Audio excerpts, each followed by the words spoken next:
আসসালামু আলাইকুম। আমার আজকের রেসিপি চুই ঝাল দিয়ে খাসির মাংস সাথে আস্ত রসুন। চুই ঝাল এবং আস্ত রসুনের কম্বিনেশনে যে কোনো মাংস রান্না করলে কিন্তু খেতে অসাধারণ লাগে। তো আমি এখানে খাসির মাংস নিয়েছি। আরেকটা কথা বলে রাখি, অনেকেই কিন্তু খাসির মাংস খেতে পারে না, গন্ধ লাগে। তো আমি আজকে ছোট্ট একটা টিপস সহ এই রেসিপিটা আপনাদের সাথে শেয়ার করব, কি করলে খাসির মাংসটা গন্ধ লাগবে না। এখানে আমরা খাসির মাংসগুলা ধুয়ে নিয়েছি, দেখতে পেরেছেন। আমরা ভালো করে ধুয়ে নিয়েছি, সাইজটা এই সাইজ করে কেটে নিয়েছি। বেশি ছোটও না, বেশি বড়ও করি নেই। তা আমি যে টিপসটা আপনাদের সাথে শেয়ার করব, অবশ্যই সেই টিপস মেনে চলবেন, তাহলে দেখবেন যে একদমই গন্ধ করবে না। যে কখনো খাসি মাংস খায় না সেও খাবে,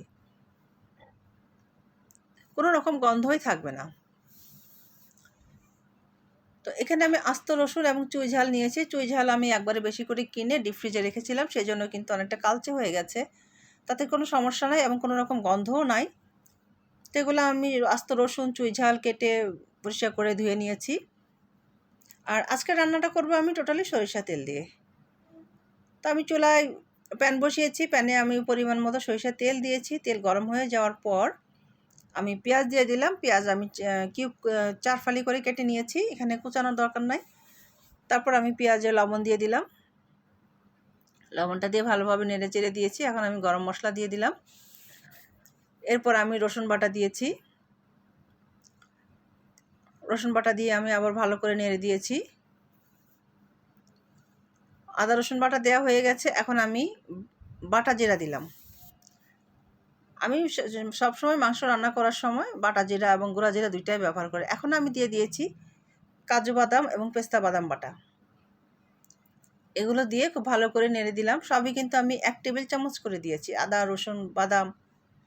এখন আমি শুকনা মশলাগুলো দিচ্ছি। এখানে আমি হলুদ গুঁড়া দিয়েছি 1 চা চামচ, লাল মরিচের গুঁড়া দিয়েছি 1.5 চা চামচ, কারণ আমার এই মরিচের গুঁড়াটা ঝালের পরিমাণ বেশি। এরপর আমি দিয়েছি জিরা গুঁড়া, এরপর দিয়েছি ধনিয়া গুঁড়া, এরপর আমি দিয়েছি দারুচিনি গুঁড়া। ধনিয়া গুঁড়া দিয়েছি 1.5 চা চামচ। আর দারুচিনি গুঁড়াটা আমরা সবসময় দারুচিনি গুঁড়া করে নিই, আস্ত দারুচিনি ব্যবহার করি না।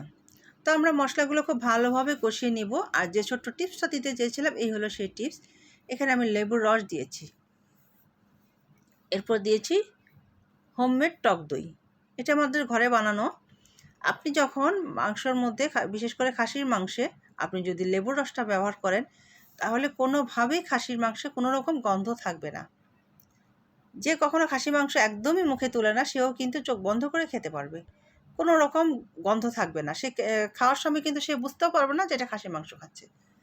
যাক, আমি মাংসগুলো দিয়েছি, দিয়ে ভালো করে নেড়েচেড়ে দিয়েছি, দিয়ে ঢাকনা দিয়ে দিয়েছি। এরপর আমি ঢাকনা খুলে একটু তেজপাতা দিয়ে দিলাম। কিছুক্ষণ পর আমি আবার নেড়ে দিব। আর মাংস থেকে কিন্তু বেশ পানি উঠে গেছে। আমরা খুব ভালো করে কষিয়ে নিব। ভালো করে কষিয়ে না নিলে কিন্তু একটা গন্ধ গন্ধ থেকে যায়, কাঁচা মশলাগুলো কাঁচা একটা ফ্লেভার থেকে যায়। সেজন্য খুব ভালোভাবে সময় নিয়ে কষিয়ে নিব। তো মাংস থেকে আমাদের যে পানিটা উঠেছিল, সেই পানিটা কিন্তু প্রায় শুকিয়ে গেছে। আমাদের মাংসটা কষানো প্রায় শেষের দিকে। আমি আবারও ঢেকে দিচ্ছি, ঢেকে আরও কিছুক্ষণ কষাবো। এখনও কিন্তু আমি আস্ত রসুন আর চুই ঝাল দিইনি। এখন আমি এগুলো দিয়ে দিলাম। এগুলো দেওয়ার পর, চুই ঝাল আর আস্ত রসুন দেওয়ার পর আমি আবার কিছুটা সময় নিয়ে কষিয়ে নিব। ঢেকে দিয়েছি, কিছুক্ষণ পর ঢাকনা খুলে আবার নেড়ে দিব। এখন কিন্তু মাংসর উপরে তেল উঠে আসছে। আমাদের পারফেক্টলি কিন্তু খাসি মাংসটা কষানো হয়ে গেছে। খুব ভালোভাবে নেড়ে চেড়ে দিয়েছি, তা না হলে আবার তলায় ধরে যাবে। এখন আমি পানি অ্যাড করলাম। পানির পরিমাণটা আপনারা মাংসের পরিমাণ অনুযায়ী দিবেন, কারণ সিদ্ধ হতে তো একটু সময় লাগবে। তো পানি দিয়েছি, পানি দেওয়ার পর ভালোভাবে নেড়ে দিয়েছি। এরপর আমি ঢাকনা দিয়ে দিলাম। পরের স্টেপে আমরা যখন বলক আসবে, তখন আমরা ঢাকনাটা খুলে আবার নেড়ে দিব।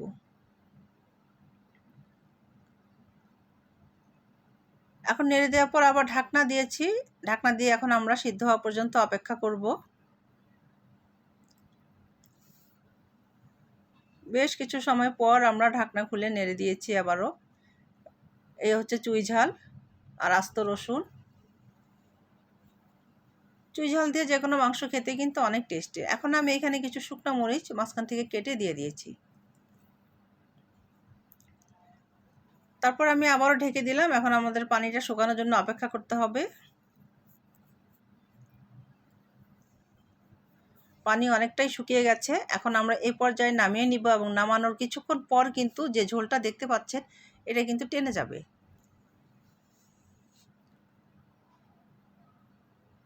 তো আমাদের কিন্তু ফাইনালি খাসির মাংস রান্নাটা কমপ্লিট হয়েছে। এখন আমরা চুলাটা বন্ধ করে দিব। বন্ধ করে কিছুক্ষণ ওয়েট করব, তারপর আমরা একটি সার্ভিং ডিশে উঠিয়ে নিব। এখন আমরা সুন্দর করে ডেকোরেশন করে নিই, একদম মাখা মাখা ঝোল। চুই ঝাল আর আস্ত রসুন দিয়ে বিফ কিংবা খাসির মাংস যেটাই রান্না করেন না কেন অসাধারণ লাগে কিন্তু খেতে। আর চুই ঝাল কিন্তু অনেক রকমের পাওয়া যায়, মোটা চিকন। আপনারা যখন চুই ঝাল কিনবেন তখন অবশ্যই ভালো মতো দেখে শুনে কিনবেন। মোটা চুই ঝালটা কিন্তু খেতে অনেক টেস্ট, সেজন্য চেষ্টা করবেন সবসময় মোটাটা কিনতে। একদম পারফেক্টলি আমাদের রান্নাটা কমপ্লিট হয়েছে। আর আমাদের এই খাসির মাংসের রেসিপিটা যদি ভালো লাগে তাহলে অবশ্যই লাইক, কমেন্ট অ্যান্ড শেয়ার করে দিবেন। আমাদের পেজটি ফলো করে দিবেন, আমাদের ইউটিউব চ্যানেলটি সাবস্ক্রাইব করে দিবেন। ইউটিউব চ্যানেলটি সাবস্ক্রাইব করে পাশে থাকা বেল আইকনটি অল দিয়ে দিবেন, তাহলে আপনারা নোটিফিকেশন পাবেন। আর আমার রেসিপিটা আপনাদের কাছে কেমন লেগেছে অবশ্যই কমেন্ট করে জানাবেন এবং ফ্রেন্ডসদের সাথে শেয়ার করবেন। নতুন নতুন আপডেট পেতে আমাদের পেজটি ফলো করে সঙ্গেই থাকুন। আর আমাদের এই রেসিপিটা কিন্তু অবশ্যই ট্রাই করবেন। যাদের খাসি মাংস খুব পছন্দ তারা অবশ্যই পছন্দ করবে চুই ঝাল এবং আস্ত রসুনের খাসির মাংস।